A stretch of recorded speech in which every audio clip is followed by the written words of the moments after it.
Final Destination Bloodlines is the sixth installment in one of the best horror franchises of all time, and it comes 14 years after the great Final Destination 5. Plagued by a recurring violent nightmare, a college student returns home to find the one person who can break the cycle and save her family from the horrific fate that inevitably awaits them. So the Final Destination franchise is maybe my favorite horror franchise of all time, and I say that knowing that there are other movies and other horror franchises that I like more than any Final Destination movie, Carpenter's Halloween for instance being one of them, but Scream and Final Destination are for me the two most consistent horror franchises in regards purely to quality. I like every single Final Destination movie except 4. 4 is not really my cup of tea, and I like every Scream movie, even 3. And as a fan of this franchise, when Final Destination 5 hit in 2011, especially that ending, which I won't ruin for you in case you haven't seen it, I was so excited for more, and then they just stopped, and it was kind of bittersweet, to be honest. I felt like, oh okay, well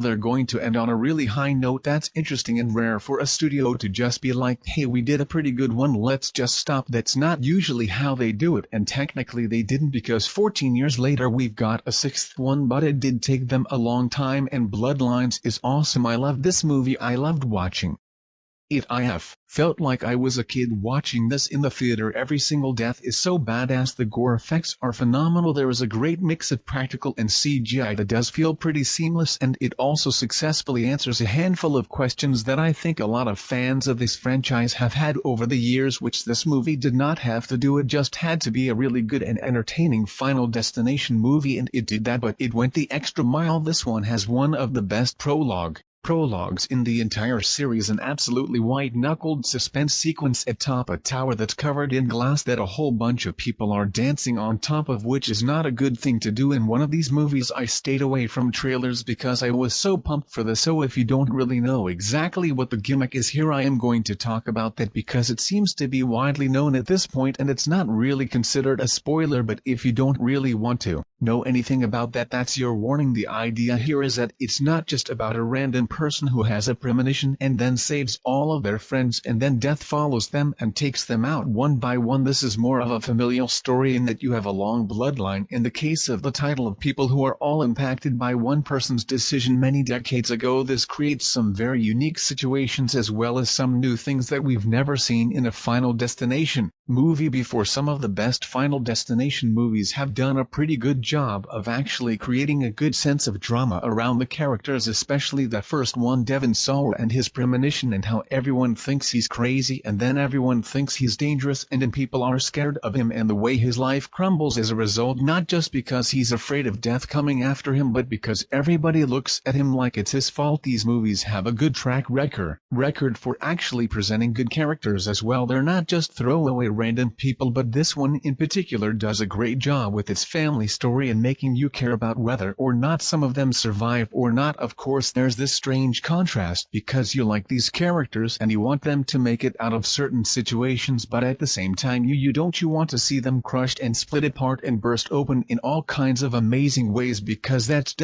why you go to these movies. It was also really great to see Todd once again in a clearly very bittersweet moment. The filmmakers seem to be able to tell that he didn't have a lot of time left because his performance, his dialogue, the entire scene that he's involved in feels tailor-made for being a tribute to him, not just as his character but as an actor, and it was really beautiful to see. I also got to say they put real money on the screen. Warner Brothers and New Line Cinema. This looked like a real movie, if you know what I mean. A lot of horror movies lately, you can tell that the budget is really constraining them and they're not really looking for ways to make the film feel bigger, whether that's the locations or the people on screen or the cinematography or how it's filled out the frame. It just feels like a lot of horror movies lately have cheapened things a bit, and it's not the filmmakers really, it's just the people giving them money, the studios.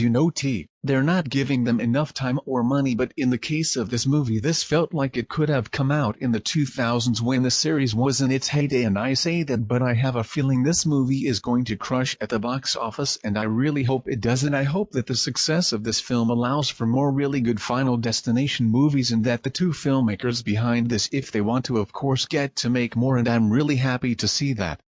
Critics have actually embraced this one because film critics have been awful to this franchise over the years. Critics never really understood this franchise or appreciated it. I implore you to go see this one on the big screen, especially if you're a fan of the series. It does not disappoint. I loved everything about it. I was like this gigantic geeky smile on my face for like the whole movie. It was so much fun, guys. Thank you so much as always for watching.